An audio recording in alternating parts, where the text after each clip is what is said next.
blow out, because you wind up with all kind of mess on top of you. And people are always asking me, well, if we were so awesome, how could these Europeans take us out? One of the ways they were able to take us out is they used coprophilia against us. Now, you think about you today, your ancestors were just as clean as you are now. If you're going into battle against somebody, and you walk up on them, now they have these things called an aegis. Have you ever heard the phrase aegis? Yeah. It's spelled A-E-G-I-S. People always think of that as some kind of metal shield. In ancient times, the aegis was something the Europeans wore. It was a sheepskin or an animal skin. And it was so full of dirt, dust, fleas, ticks, worms, lice. And when they go into battle against our brothers come advancing, you know, they doing the whole Hannibal thing, they ready to battle. They run up, and these white boys would throw, take the aegis and shake it at the brothers. And they'd be like, or they be, brothers would come charging along, and they'd be up in the tree, and they take piss and shit and throw it from the tree onto my brother. You can take a brother out in the instant you hit him with that stuff, he's off-center for at least a couple of seconds. I mean, think about yourself. If you're walking down the street and you're getting ready to fight somebody and you're ready to go, and they throw a ton of shit on you, you're done. And in that instant, you can get your butt blown out. That's all it takes, is just that second, and it's over for you. And I haven't seen 300, but I'm imagining that's telling. That's the Spartan Wars, ain't it? That's the Spartan Wars. That is the Europeans' first war for their freedom. Right. Okay? Now, Freedom against us. And the inbred version of us that was ruling over them because they looked a lot like them. No, and when I say inbred, I mean those individuals that were the result of too much incest in the family, and they gotten too bleached up, so they look kind of like them people, but they really weren't them people. Who am I talking about? What's the question? I paid attention against the book, and I missed who you talking about. Which part? The last thing you just said. I was talking about, the brother asked me, fighting for their freedom from who? Was it Persians? Well, they said the Persians. Well, a lot of the ancient so-called Persians were us. Yeah. Okay, so they were trying to fight for their so-called liberation from us. Remember, there are at least, thank you, sweetheart, there are at least two classifications of this Neanderthal man. There were those that were the result of too much incestual inbreeding in our people that were trying to keep their little bloodlines pure in this dumb stuff. And then there were those that were manufactured and genetically cloned in a lab. Now, somebody said there's a third type that's sort of crossbred with reptilians, but I can't prove that, so I don't know, which would give them three types. I know about the first two. All right. Now, the Christian monks, preachers, rabbis, and ministers condemned bathing. They held bathing and cleanliness in contempt. Now, in coprophilia, one of the things that they would do is they would find the filthiest person they could find that had the most horrendous forms of leprosy and other such thing, where they had sores all over their body that were like weeping and oozing with pus. And the more pustulous and nasty your sores were, the faster an individual could become a saint if they licked your pus and your sores clean with their mouths or washed your feet with their hair. That's in the Bible. That's in the Bible right there. That is the Christian way. That is not your stuff.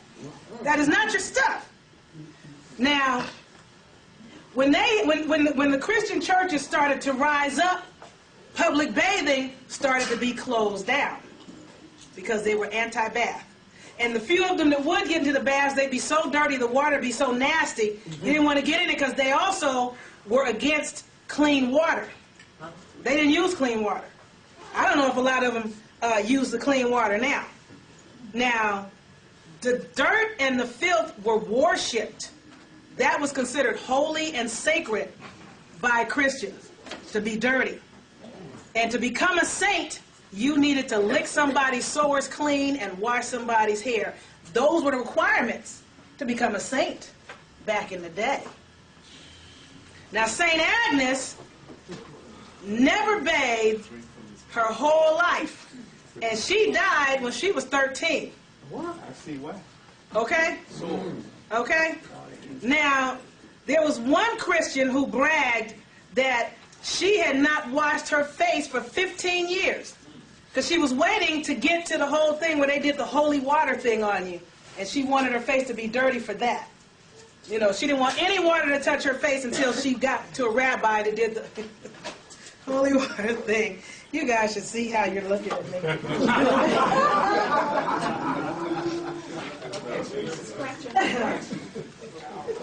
Now, this is why, and I know some of you have heard this phraseology, this is why they were known as the Lord of the Flies.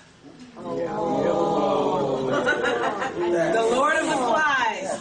Because they were just like reeking with the flies, especially in the summertime. The flies were just like, it was deep. They were just heavy in it. Matter of fact, Edinburgh, London, to this day, still dumps their waste in the damn city river. You know what I'm saying? I mean, this is their practice. Now, they did not change their clothing. They would go to work all day, sleep all night, have sex and everything else in the same clothes. And they wore these clothes for years until they either got so raggedy they were falling off, and frequently what they would do is they just go get some more clothes and put those on top. And then they get more clothes and put those on top. And then when these people died, which is probably one of the few times they got cleaned up, they would find that they had all these worms, fleas, ticks, and lice underneath the clothing. Yes? Well, we have a book on King James that describes word for word just what you said. What's it called? Give me a second. I haven't looked at Well, there's another book that you can get that'll give you more clarity on this called Dirt by McLaughlin. Yeah, that's one of them. Terrence McLaughlin. That's one of them that I have. Yeah. Terrence McLaughlin. It's called Dirt. And there's a pink dude telling on pink people. Because, you know, you guys will believe it better coming from him. A lot of our people don't hear nothing coming from nobody that looks like us.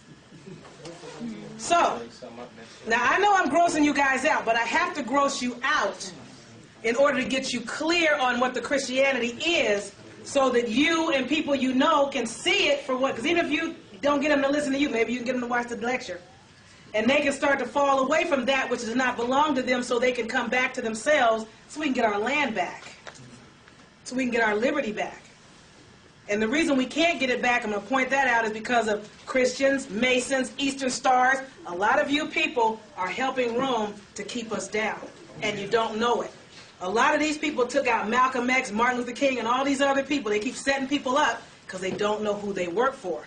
Yes, sir. That's what I just said. But a lot of them didn't know what they were in either. See, a lot of people that are Masons, and I know there are a lot of people in the room that are. I know some of you that are.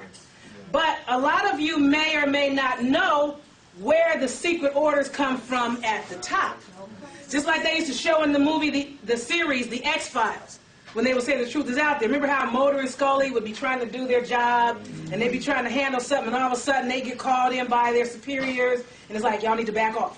Why? Just because we got an order. From where? From higher up. Higher up where? Just higher up.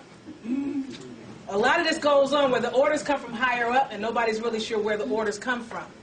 All you know is you're supposed to do what you're told without question. Don't ask no questions. It's on a need-to-know basis, and you don't need to know. You understand? All right. Now, I'm going to finish going on. Did you guys look up coprophilia in the dictionary? Did it say the love of filth? Living on dung. Oh, they did used to live on dung, but I didn't. You know, I'm already grossing you guys out.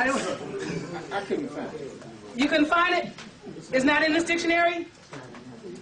Okay, somebody that has it, can you let them look at yours? Somebody whose dictionary does have it? Is it in the one that I let you guys borrow? Okay, cool. Now, let me finish this. One of the easiest ways to become a Christian saint was to do what I just told you. Another way to move up quickly in Christian ranks was to give them your little boys. To give them your little boys. He's grossed out. Thanks for coming. And hey, this is not a lecture for everybody. It really isn't. He'll be back tomorrow. He had to go work. That's not regular. Oh, okay. But it's still not for everybody. There are some people that you're going to try to show this lecture to, and they're going to be turning it off. Talking about, man, get this out of here. I don't want who's she. Anyway, they would have to give their little boys and sometimes their little girls to these people to go to some of these so-called Christian schools and whatever, because in order to